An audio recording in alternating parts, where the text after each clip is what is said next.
In the last few years, there's been a shift in whether or not we trust somebody and what it is that we trust, and whether or not you've recognized it. It's changing the way we do business. Welcome to the Magnetic Marketing Podcast. Today, we're going to be listening to Steve Clark. Steve Clark is a sales training wizard. And at the time of recording this, he had been selling for nearly 3 decades, not to mention running his own sales training consulting company. Now, we're talking about trust in this episode because there are a couple of secret triggers that in today's world we need to be hitting.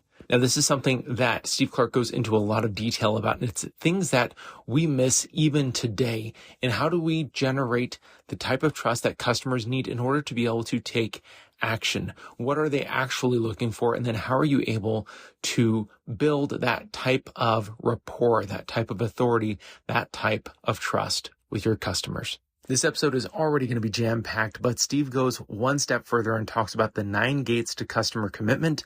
How do you weave in brand, and how do you make sure that you are perceived appropriately so that way you get past the salesman red lights that go off in people's minds? Let's jump into trust-based marketing do's and don'ts with Dan Kennedy and Steve Clark.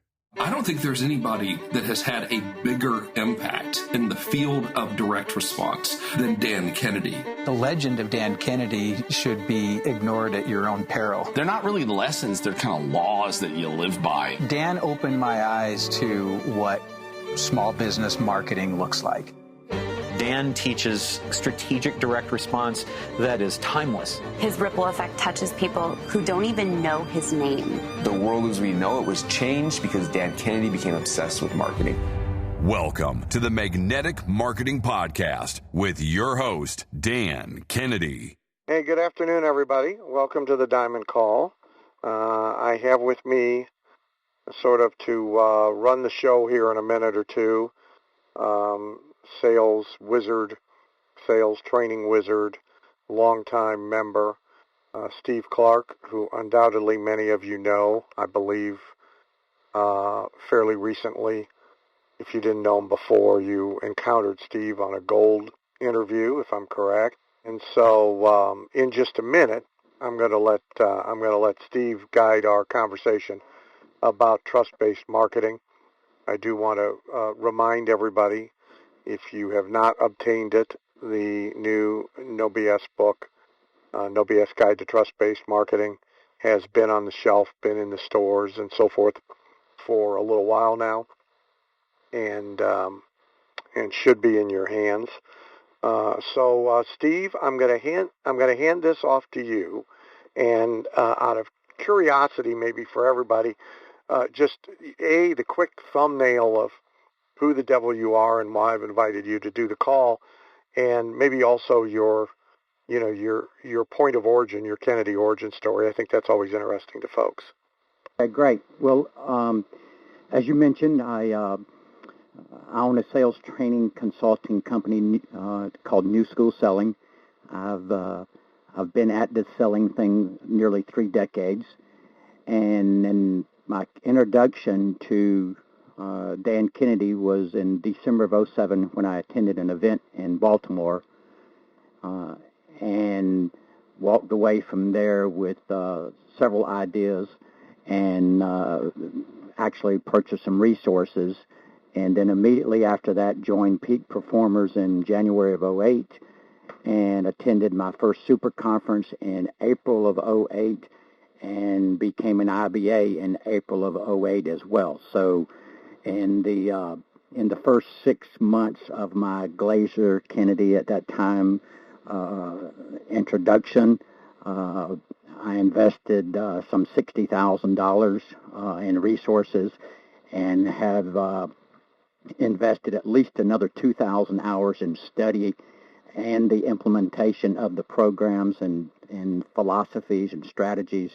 And in the first year of doing so, I increased my personal income over $100,000 and continued to be an IBA for 4 years. I just recently sold my IBA, and now I'm concentrating exclusively on area-exclusive licenses for folks who might want to join forces with me and become a certified new school selling trainer and consultant in their local marketplace. Cool. All right. Well, as you know, and people will discover, you and I share a lot philosophically about how selling ought to be approached, and what selling is really all about. So I'll let you lead. Well, as I mentioned, I've read nearly everything that you have written that's for public consumption anyway, at least that I know of. I've read all of your books. Not only have I read them, I've digested, consumed them. The most recent one, the Trust-Based Marketing book, has already been dog-eared. I've been through it so many times. And in this particular book, I think it's, of course, all of your books are great, and different ones have different points. And this one particularly, to me, struck a nerve because of the relevancy of the topic, which is the whole idea of trust. And I have certainly seen that in my own business and in my clients' business, that it is much more difficult to extract money out of the marketplace today than it has ever been before. And people are much more jaundiced and scared about letting loose of money. So I really appreciate the book, and if the folks listening to this don't have the book, they all need to go get it and not just read it once, but go through it several times and take notes in it, because there's a lot of great stuff in there.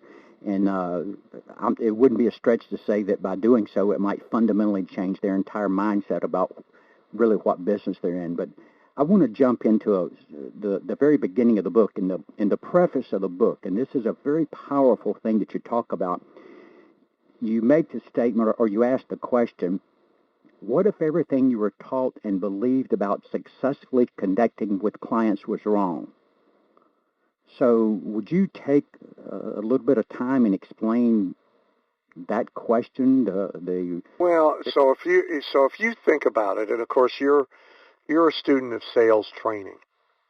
So if you went back into the late 1930s and 1940s and into 1950, and you took a look at the popular books that were written at the time about selling, the manual labor sales trainers.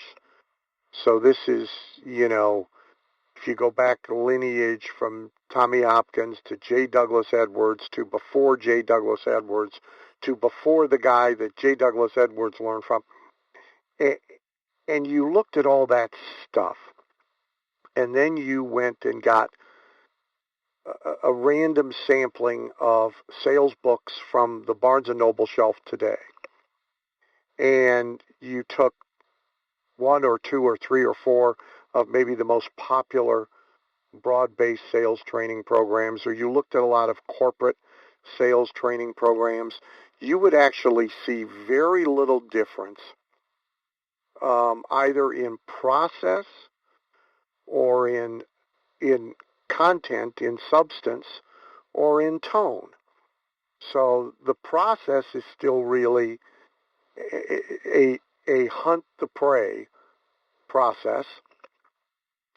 A lot of process still taught is you are playing a numbers game, so play it harder and go through more numbers, and that's how you get to more income.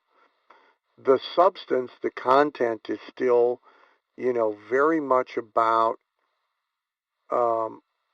fighting your way to a sales opportunity, be that one-to-one presentation, getting people in a room for a one-to-many presentation, driving people to the web for a presentation. So getting to a presentation and then pushing product and service. I had a client on the phone. This is my phone day. So this and a teleseminar and a radio interview. The rest of the day is private client calls and that I have with the same people every month. And I was on the phone earlier today with one who is a very smart marketer and a good salesperson.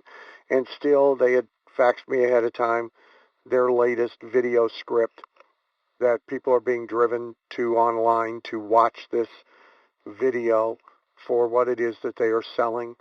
And it starts right at, with no foreplay, if you will, it starts right at product. It starts with, I've got this really cool blue box.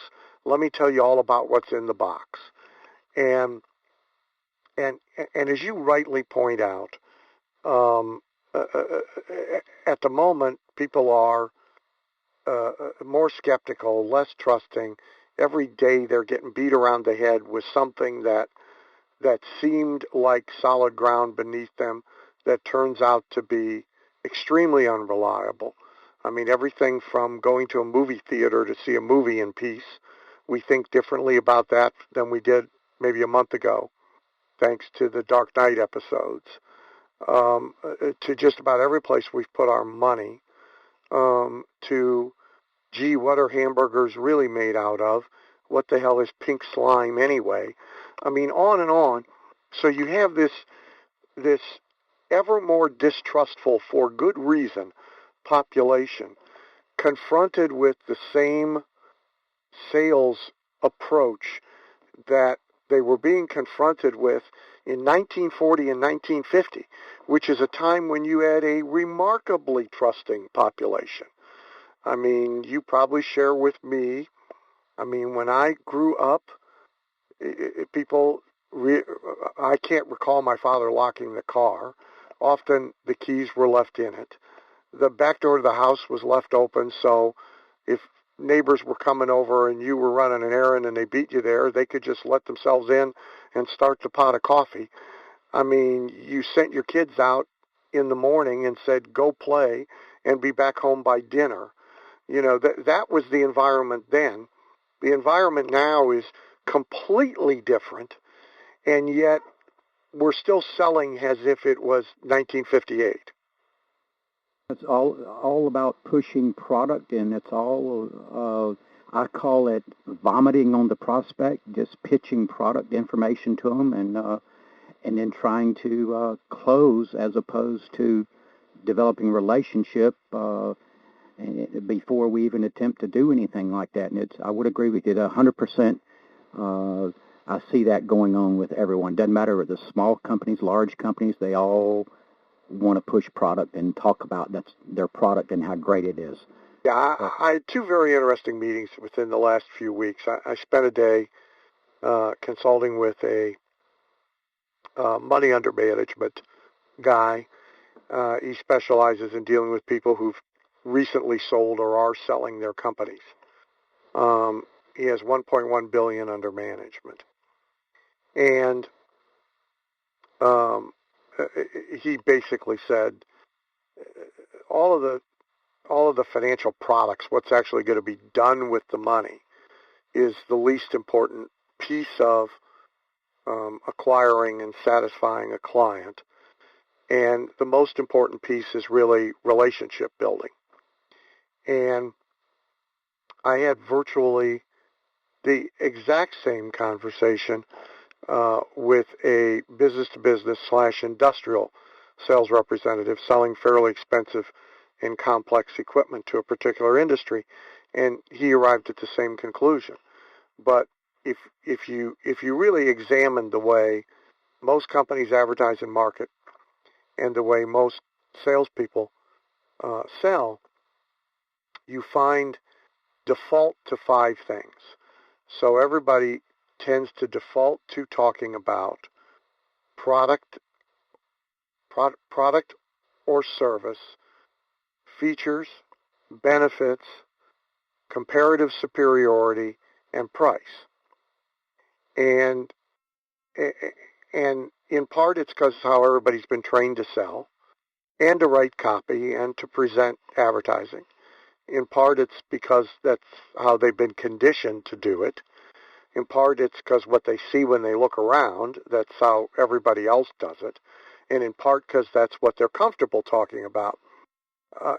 But these 5 things, products or services, features, benefits, comparative superiority, and price, are rarely what a buyer of anything but a base commodity is really trying to figure out. What they're really trying to figure out is, who do I trust with this need, problem, desire, or opportunity? Who the heck do I trust to be on my side, to be my ally, to give me the right advice to help me make good decisions, because in most product or service categories, the truth of the matter is we're all buying stuff we're not qualified to buy. So if I go to buy auto repair, I am the least qualified human being on the planet to buy auto repair. I never opened the hood.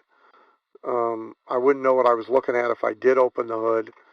I've changed one tire in my entire life. I don't understand that.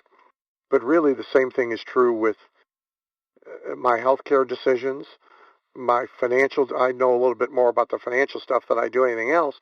But still, for the most part, you and I are buying things that we actually are not qualified to make intelligent decisions about buying. So most buyers know that, and they're instantly in a defense mode when hurriedly confronted with the 5 things about which they're not qualified to make judgments. And they are really trying to find somebody that they can trust to assist them with making the judgments they are not qualified to make. And that places this enormous burden on somehow getting to the trusted person in a relationship position rather than the salesperson or marketing person role. I think you would agree that most buyers don't know that that's what they're looking for consciously, that this whole idea of trust is an unconscious thing that they're trying to figure out. No, I'd actually differ with you to a degree. I think that a significant percentage, perhaps as many as half, of all prospects who either set out to buy something, to solve a problem, find a solution, find an opportunity, satisfy a desire, who set out to buy something, or who are presented with and then intrigued by a particular product or service. I think they are consciously aware of their own shortcomings in making those decisions, and are at least as consciously interested in the who as they are the what. Now, I think there's also a significant percentage, perhaps as many as half, who now fit your description, who are not really consciously aware of this, but are at least subconsciously sensitive to their own shortcomings, and will be greatly reassured by the appearance of someone they can trust in the category in which they're operating, if and when it occurs, and remain anxious, skeptical, price-resistant, timid, procrastinating buyers in the absence of the appearance of such a person. I'd also say that the further up the affluence ladder you go, and the further up the life experience ladder you go, so when age 50 plus converges with affluence, at that point, this thing is probably weighted 80-20 in favor of conscious awareness and deliberate search for a trusted person in this category before a selection of a product, a service, a concern about features, benefits, comparative superiority, or price. And so when you're down in, let's say, blue collar, 20, 30, 40, maybe even $50,000 a year income range, and a need or interest in many categories arise. Let's say, I don't know, there's a big crack that's appeared in your driveway, and you need to get it fixed. And you are a $50,000 a year guy in an ordinary neighborhood, and you live in a $200,000 house. The odds of you being product, service, convenience, price-oriented are pretty high. You might schlep over to Home Depot and ask some questions of somebody to find some stuff you can do it with yourself. You might have this problem hanging around, and suddenly a flyer arrives, a Valpak coupon arrives, a TV commercial pops up in front of you for guys who fix driveways and foundations and concrete work and so forth, and you might respond to them. Now let's say you make $250,000 a year, and you live in a $2 million house. You are much less likely to do any of those things I just named. And you are more likely to go in search of the go-to guy who fixes driveways for people that live in $2 million houses. Now, the first thing you're going to do probably is you're going to go to peers. So you're going to ask a neighbor. You're going to ask a friend. You're going to go to other vendors you already have an established trust relationship with. So if there's somebody who takes care of your house and lawn and does that work, you might ask them. You may still be susceptible to direct marketing and to advertising, but it is going to have to be more about the person, the company, the expertise, than it is about those 5 things that everybody defaults to. So I think there's a great deal of conscious awareness and desire to be tapped by the person who advances themselves based on trust rather than the person who advances themselves based on the big 5 everybody defaults to.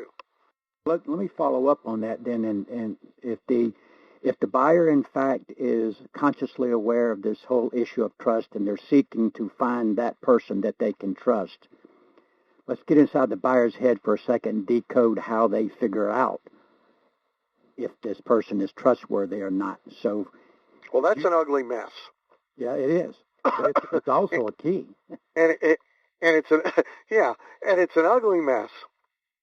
And it's somewhat of a magician's key, if you want to use the key analogy, because it doesn't happen in a rational and logical manner, in an analytical manner, as it should in most cases with most people. And so, if you think about the category of financial fraud, so if you think about Madoff, Stanford, the guy whose name Peregrine, who left a suicide note and is now in jail, and I saw a crawl on CNN yesterday or the day before that there's some firm in Michigan or Indiana or someplace where financial advisors have apparently been running a big Ponzi scheme. So if you think about the category financial fraud, which the Ponzi version of it has existed since Charles Ponzi, for whom it is named, invented it. Madoff is one of the biggest known. It's possible when all the dust settles that MF Global turns out to be really nothing more than this. There's still, yesterday was the 1-year anniversary of the collapse of MF Global with politically connected John Corzine, and there's still $2 billion that is just missing. Nobody can seem to account for where it is, where it went, etc.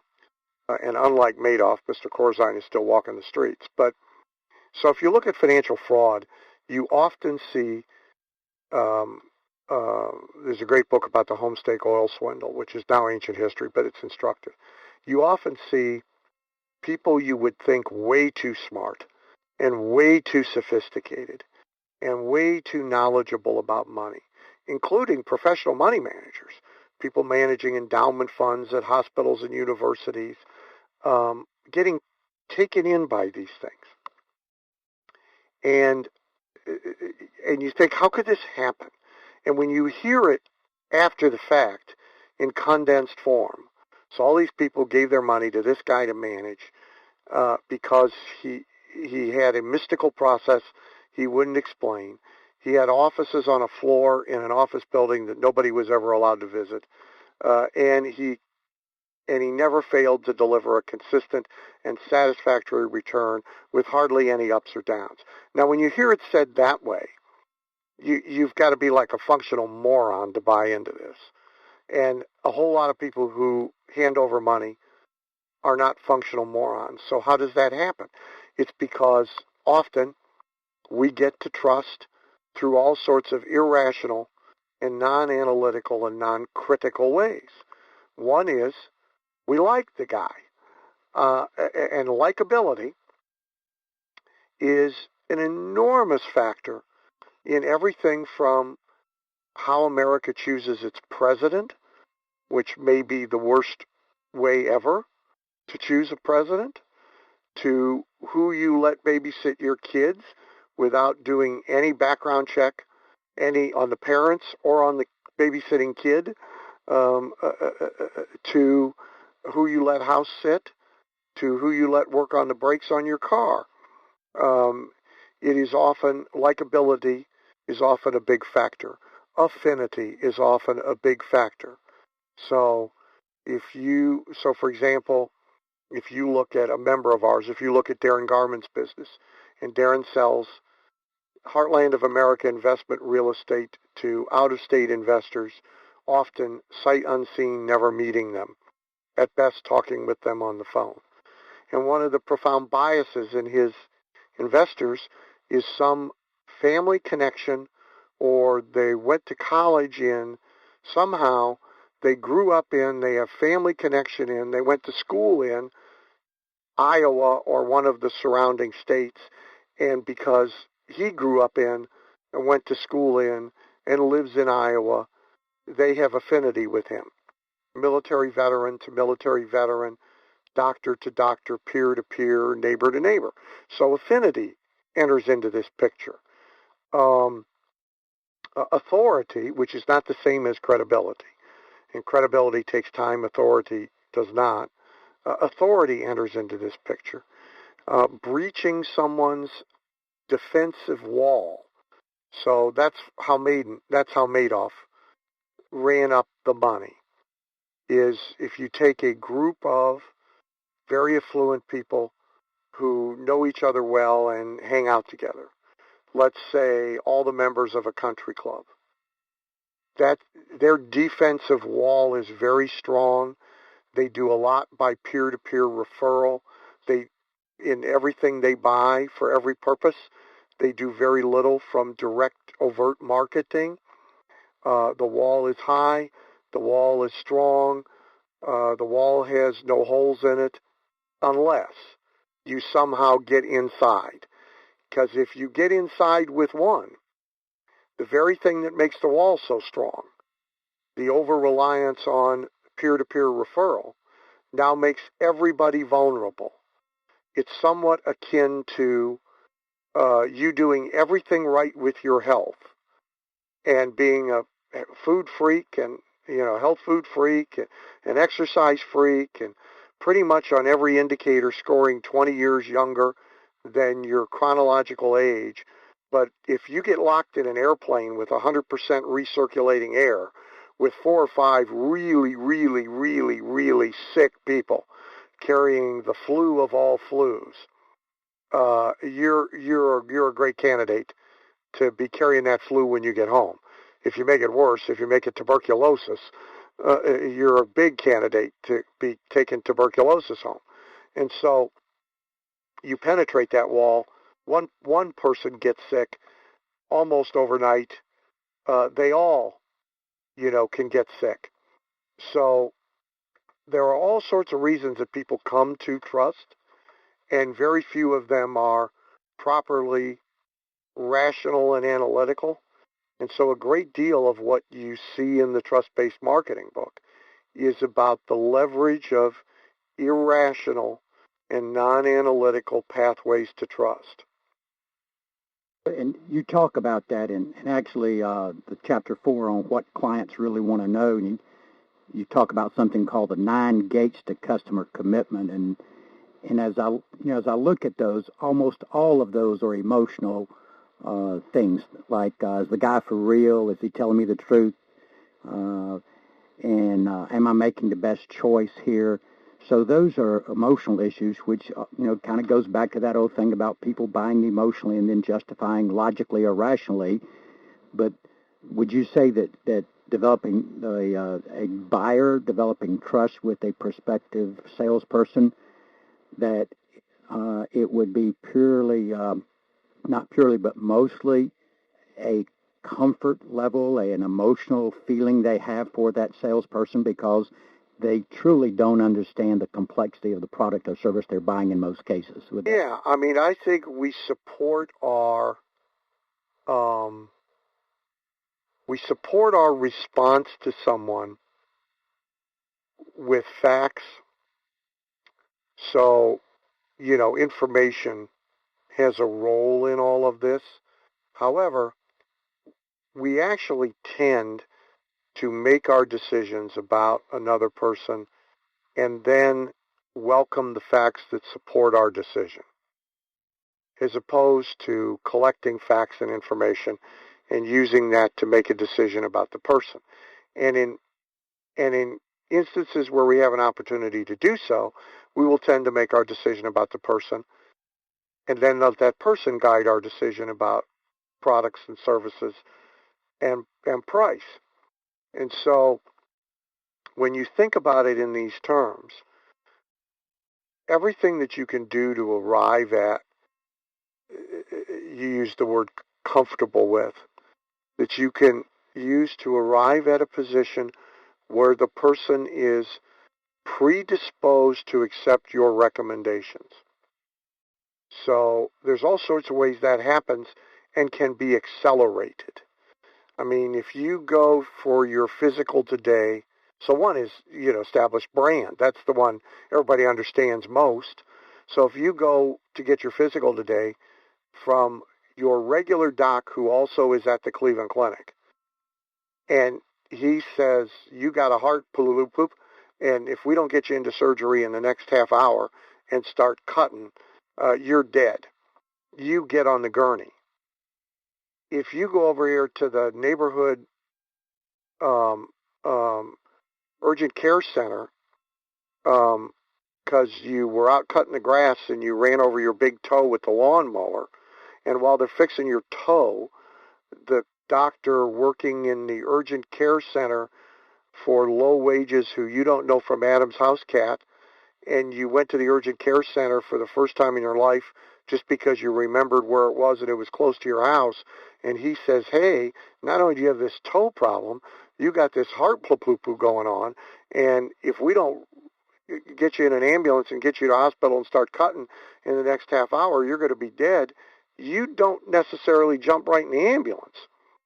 And so brand can matter.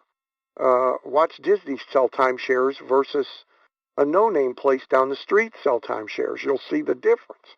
So brand can matter, and it doesn't have to be your brand. It can be affiliation with a brand. Again, affinity can matter. Shared philosophy expressed can matter. Age, gender. And so there's a whole host of these referenced in the book. And none of them have to do with really establishing the benefits of a product or a service. And these even come in advance of establishing traditional expertise and traditional credibility. One of the things that I've often taught is if you act like a salesperson, the stereotypical salesperson, you're going to get treated like one and not get a whole lot of respect. And you talk about that in the book when you talk about the top 10 ways people know that you're a salesperson. So would you talk about a couple of those and, Well, I will, but I first want to go to your point, which is an important overarching point, which is that you really control how people respond to you and treat you by what stereotype, what role you present yourself in. And I'm pretty sure it's in the book, Uncensored Sales Strategies. If not, it's certainly in the home study course, the recordings that I did with Sydney Barrows, and it's an example a lot of people won't like, but nonetheless, it's incredibly instructive. She explains that in her old former ancient history life of running at the time Manhattan's most expensive escort service, that one of the techniques that she taught all her ladies was on arrival at a client, a gentleman's space, which more often than not would be a hotel room. The young lady always wore a jacket, coat, or wrap, and always turned back to client to be assisted in removing coat, jacket, or wrap, because that's how ladies behave. And if you can get the gentleman to treat you like a lady at the beginning, the gentleman will treat you properly all through the entire encounter. Now, I have no idea, intuitive, instinctive, where she got it from, but it's brilliant. And it speaks to how we convey to people that they are to see us, pigeonhole us, decide who and what we are, and then treat us accordingly. So now if you narrow that to salesperson, who ranks fairly low on the socio respect power ladder in life, not as low as politicians, perhaps not as low as women of the evening, but certainly, down in their area. And that's what a person views you as, and that's how you present yourself to them. You can be pretty sure you're going to be treated like they treat any other low-level person in their life. And specifically, they're going to treat you like they treat all salespeople, right? Which, generally speaking, is badly, disrespectfully, distrustfully, skeptically, negotiate. So, like, there's 3 different car commercials on right now that all depict the customer in negotiation with the car salesman. Now, by the way, if I'm a car salesman working for any of those brands, I'd like to put my hands around the neck of the advertising people and strangle them to death. Because what expectation are we creating? But so that's now how people treat salespeople, right? And we know that's how they're going to treat us if we present ourselves to them as a salesperson.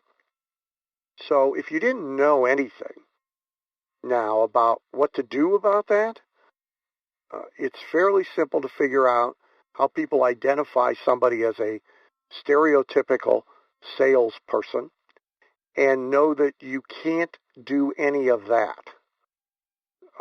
You don't dare. And so now the flip side of that is to decide what role you want to play, how you want to be perceived, and how you want to be treated. Figure out who gets treated that way, who gets that kind of response. from the prospects you're going to deal with, and what do they look like, present themselves as, talk like, sound like? How do they conduct business? And there's your model. You don't have much time to do it. It has to be done pretty quickly in the interaction before they have a chance to pigeonhole you, just as that lady doesn't have much time when she walks into the room. Her first move has got to be to position herself that way from the very beginning, and if you don't do that, if you default to that stereotypical behavior, it can be pretty much all over at that point. Yeah, and that's both true and false. So if you think about it, when we replace prospecting with marketing, we buy ourselves some time to create the right aura before a phone call or an in-person meeting. And even in that example, that person had to see an ad, they had to respond to an ad, and they had to talk to somebody on the telephone before the person arrived at their door. So there's always some opportunity to set the stage, if you will. And any piece of that is wrong will sabotage whatever you might do right after it. However, having said that, you're also 1,000% correct in that in almost every place or business or environment where we finally do get to the sales opportunity, so whether that's the phone call, the in-person appointment, the person arriving in our store, office, showroom, seminar room, however the sales event could occur, those first 30, 60, 90 seconds, those first 3, 5, 7 minutes are very, very important, that they are congruent with the role we want to play, the way we want to be perceived, and the way we want to be treated. I always joke that if you're buying a car and you walk in and you're taken into the sales guy's cubicle and his back wall is full of trophies and plaques that identify him as best salesman of the month, best salesman of the year, $1 million producer, you might as well have a bloody sword mounted on the wall, 4 or 5 heads hanging from strings dripping blood, and a big sign that says killer. I mean, because not only have I instantly been told, uh-oh, this guy's a salesman, I've been told, uh-oh, this guy's a really good salesman. Well, that's not the guy I want. If I'm going to go buy a car and I am thinking in terms of being a negotiator, or I'm fearful and skeptical of salespeople, I walk in that cubicle, the only trophy I want to see is a bowling trophy. So, we are often identifying ourselves to people in ways and in roles that are not particularly helpful. So you got a last thing on your hot list you want to talk about? I do. I want to talk about how people underestimate the difficulty of establishing this whole trust relationship and try to shortchange it by thinking that their superior product or service is good enough for them to thrive. Well, for that reason or any other reason that they might underestimate the difficulty of the task, very few people understand how scary they are to other people, to their prospects. So you and I get up in the morning. We're guys, so we only examine ourselves in the mirror from the waist up. We're going to look at us generally. We'll take that last look after we got dressed and we're ready to leave. And when we look in the mirror, no disrespect intended toward you, but neither you or I are going to look in the mirror and see Brad Pitt. So it's not like we're walking out the door thinking that people are going to go into a swoon over how gorgeous we are. But we also don't look in the mirror and see Frankenstein. We don't really see a frightening, scary monster. We have no expectation that as we walk out into the street, children are going to run screaming to hide behind their mother's skirts. And so it's hard for us to understand that what we take for granted, that what we do is routine, that the role we play, that the discussions we have with people, that all this is intimidating and scary and frightening, even to successful people, competent people, financially successful people, but it is. Because in our category, we are expert, they are not. As we've said a number of times on this call, they are either consciously or subconsciously very aware that they're really not qualified to get to good judgment in the category in which we are. So they are the very adept, very skilled college football ref suddenly being asked to be an NFL ref on Monday Night Football. And it's not a comfortable and reassuring position to be put in. So we need to know that we're frightening to them, and that makes the hurdle pretty high to get to relaxation, de-stress, comfort, and ultimately trust. So any underestimation of how high that hurdle is and how difficult that task is both unrealistic and hazardous. And what underestimation does is it causes people to rely too heavily on one asset. Now that might be brand, that might be product superiority, it might be something like that. Underestimation will cause people not to pay close attention to minute details, like turning around and having the coat removed. Underestimation will cause people not to prepare thoroughly, to practice, rehearse, to really master the craft of what it is that they present. It will cause them to underinvest in establishing authority through the media that they present to prospects before and at the sales opportunity. So the underestimation of the task is a very, very big factor.